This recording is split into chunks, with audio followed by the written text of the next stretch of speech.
করতাম, আল্লাহ তুমি আমাকে একটা সন্তান দাও না, আল্লাহ আমার একটা সন্তান দাও।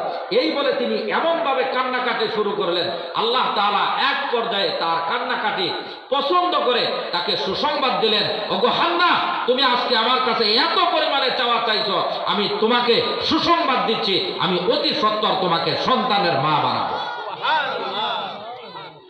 আল্লাহ তাআলার পক্ষ থেকে এই সুসংবাদ পাওয়ার পর তিনি আনন্দিত হয়ে গেছেন। স্বামীর সংস্পর্শে গেলেন, কিছুদিনের ব্যবধানে তিনি অনুভব করলেন যে তার গর্ভে বাচ্চা আসছে।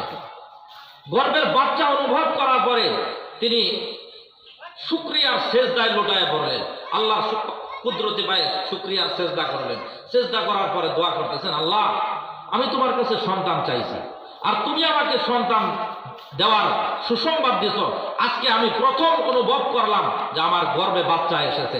আল্লাহ আমি অত্যন্ত খুশি হয়েছি।